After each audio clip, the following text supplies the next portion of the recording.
Alright, salut. Pour mon travail, euh, examen final. Premièrement, on va commencer avec le nom. Le nom, ça s'appelle Vengeance Seeker. Euh, pour le thème, j'avais pensé à un empire japonais, un peu fantastique, un peu dystopique de la fin du 21e siècle. Donc c'est dans le futur, mais pas tant que ça. Ce serait un samouraï de renom qui aurait été trahi par une famille de hauts corporatifs, là, des directeurs d'entreprise, là, puis du monde vraiment puissant dans ce genre de société-là. Euh, et ces personnes-là t'auraient trahi pour avoir les faveurs de l'empereur, parce que le Japon, dans ce monde-là, est dirigé par un empereur. Comme on le sait, les samouraïs et les empereurs, ils ont beaucoup d'histoire. Euh, Ensuite de ces événements, ben, le samouraï que tu joues, il ferait appel à ses ancêtres pour lui donner de la force pour atteindre les tours des entreprises puis des corporatifs pour se venger, justement, et retrouver son honneur.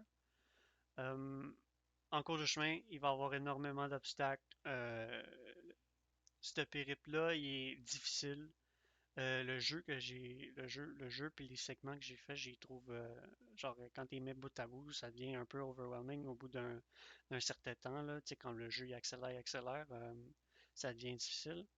Donc c'est pour ça que le parcours paraît parfois sans fin. Donc c'est vraiment difficile. Ben, pour moi, là, je sais pas pour quelqu'un d'autre, ça serait peut-être plus simple. Mais moi personnellement, je trouve que ce que j'ai fait, c'est compliqué comme jeu. Euh, donc maintenant, on va passer au shop. Pour le shop, j'aurais pensé que ça pourrait être les ancêtres du samouraï, justement, qui résident dans un dojo familial.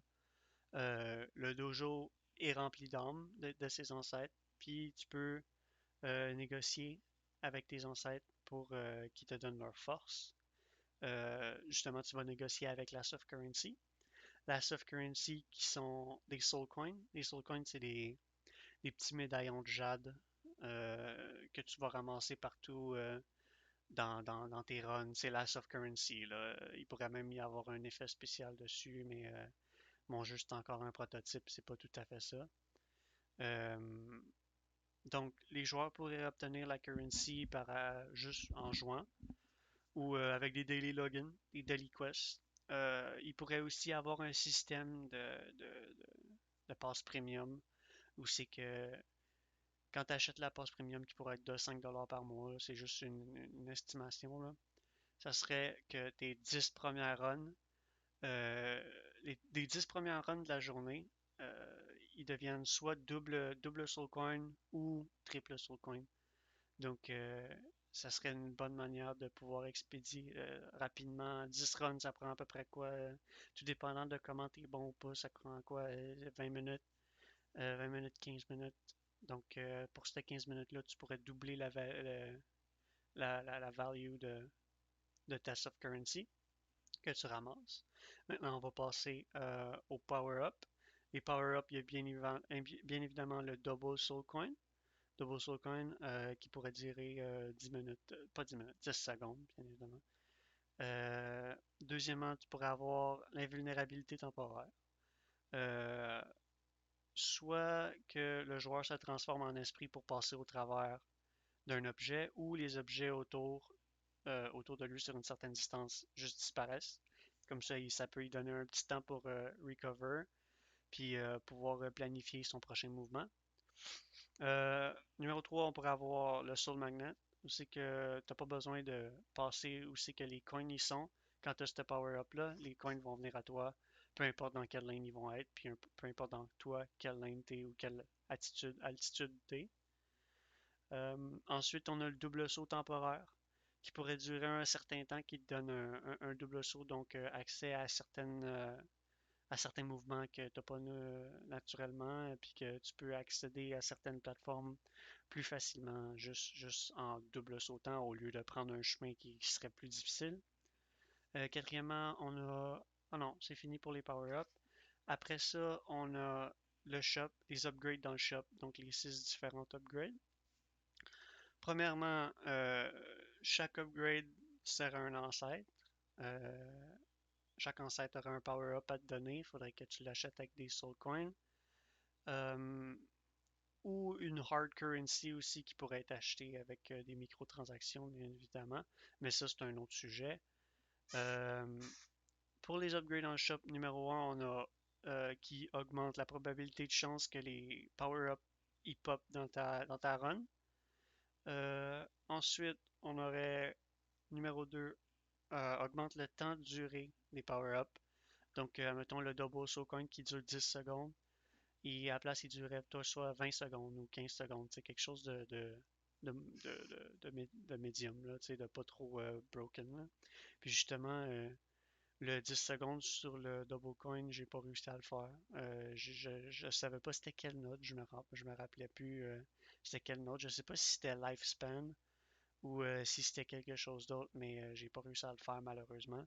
Donc c'est sûr que je vais perdre des points là, c'est bien dommage. Pour l'upgrade numéro 3, dans le shop, ça sera un autre ancêtre qui te donnerait la possibilité d'augmenter le nombre d'obstacles qui peut être évité avec le power-up d'invulnérabilité. Donc, l'invulnérabilité, quand tu te prends un objet, tout autour disparaît. Mais là, avec cet upgrade-là, tu pourrais peut-être, à place d'être juste un objet, ça serait deux objets que tu pourrais éviter, juste avec un power-up puis cet upgrade-là. Donc, ça te donne la chance de continuer ta run, puis ça rend les runs un peu plus faciles. Donc, après ça, numéro 4, euh, encore par rapport au Double Soul Coin. Le power-up, peut-être qu'il changerait à place de 2, ça serait 3 ou 4. On sait pas. Juste augmenter le multiplicateur du power-up. Ça serait un autre ancêtre qui te donne ça. Puis chaque ancêtre pourrait peut-être avoir son propre design. Puis tu pourrais décider de donner tes soul coins à un ancêtre que tu aimes plus que l'autre pour avoir une upgrade. Euh, après ça, numéro 5, euh, plus tu récoltes des soul coins, plus ton personnage devient motivé.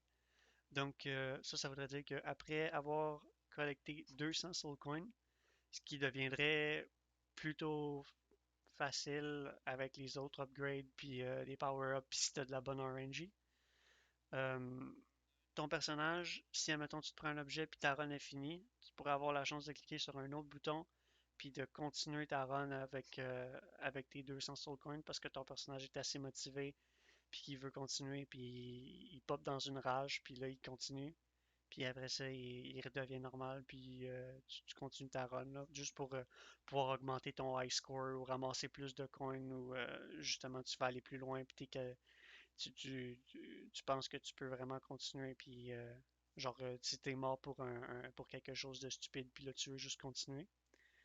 Donc ça serait un autre upgrade. Ça serait un upgrade un peu plus dispendieuse parce que je trouve que c'est moins balance que les autres. C'est juste complètement une autre vie. Tu sais, moi, je trouve ça fort. Numéro 6 donc un autre ancêtre. Euh, Tu commences la run, euh, tu sors de ton dojo,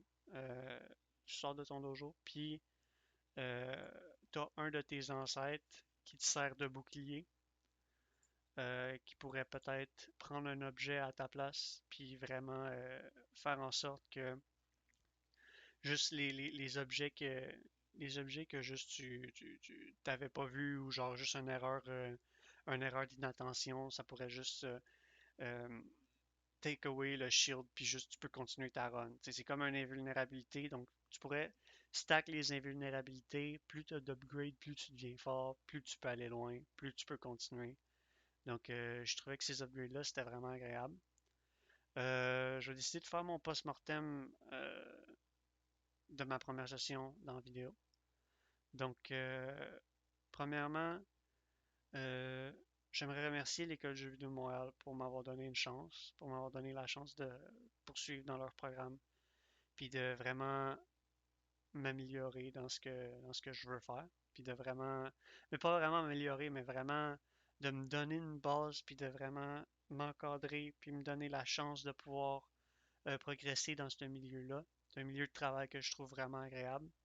Euh, je trouve que l'encadrement des profs puis l'attitude des profs est vraiment agréable. C'est vraiment différent des universités.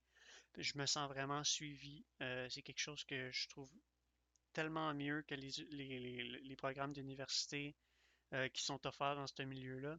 Justement, moi, j'ai eu une session à l'Université de Montréal, mais c'était vraiment pas ce que je voulais faire. Ce que je voulais faire, c'est vraiment ce qu'on fait en ce moment, c'est travailler sur Unreal Engine, sur plein d'autres logiciels que je peux apprendre, que je peux me développer, que je peux devenir meilleur. Euh, Trouver de l'expérience dans ce genre de milieu-là, je trouve que c'est tellement valuable, puis j'aimerais tellement pouvoir un jour me dire que euh, c'est grâce à l'Université de Montréal que j'ai progressé dans ce milieu-là, puis j'ai pu me trouver une carrière stable, puis me trouver un travail que j'apprécie, puis un milieu de travail que j'adore. Euh, donc vraiment, merci de m'avoir donné cette chance-là. Euh, c'est tout. J'ai pas rien d'autre à dire, honnêtement. Les profs sont tout le temps disponibles, sont tout le temps prêts à t'aider. Même dans les examens, j'ai eu plein de difficultés, puis les profs étaient là pour m'aider. Les profs étaient là pour me diriger puis m'envoyer dans les bonnes directions, tout en restant, tout en restant dans le cadre de l'acceptable, sans me donner les réponses comme ça, tout cru dans la bouche. C'était vraiment les indices qu'ils me donnaient, c'est vraiment quelque chose que j'ai pu prendre puis découvrir par moi-même ce que la solution à mon problème, tu sais. Donc j'ai vraiment aimé comment c'était arrangé. Les élèves sont tellement respectueux, c'est tellement du bon monde. Sont tout le temps prêts, sont prêts à m'aider. J'ai eu plein d'amis, j'ai fait plein d'amis, j'ai plein de personnes qui sont venues pour m'aider, du monde qui sont plus expériencés que moi, parce que moi j'avais aucune notion dans ce genre de milieu-là. J'avais juste vu le monde du jeu vidéo du côté du joueur, puis jamais du côté du producer, de celui qui crée le jeu. Puis les personnes dans ce programme-là, les élèves, il y en a certains qui ont vraiment un background dans ce genre de milieu-là. Puis même s'ils ont des backgrounds dans d'autres milieux, je trouve que veux pas, le monde du jeu vidéo, c'est tellement quelque chose qui est diversifié que les backgrounds de n'importe où peuvent, d'une manière ou d'une autre, devenir quelque chose que tu peux t'appuyer dessus pour faire une expérience qui est vraiment plus réaliste ou plus adaptée à ce que vraiment tu veux faire. Donc, merci l'École de jeux vidéo Montréal. C'est tout pour moi. Je vais faire une run. J'espère qu'il y aura pas de bug ou whatever. Mais ah ouais, il y a aussi cette affaire-là du oh ouais, là je sais pas. Des fois c'est bizarre. Il y a des hitbox qui collident avec moi, puis je sais pas pourquoi je meurs. Là, je vais pas vous mentir là. Il y a certains. Désolé, j'essaie de me concentrer parce que je veux montrer un peu de gameplay. Là, c'est sûr qu'il y a des fois, il y a des objets dynamiques qui clippent au travers des autres. Là, j'ai eu pas mal de la misère à les Oh, wow, ok. Je sais pas pourquoi, des fois, mais quand j'implémente des objets dynamiques, des fois, ils pop dans d'autres segments. Je sais pas pourquoi. C'est comme si le trigger volume, il marchait, mais qui était vraiment pas placé aussi que moi, je le voulais, puis qui était placé dans d'autres segments, tu sais. Donc, je suis vraiment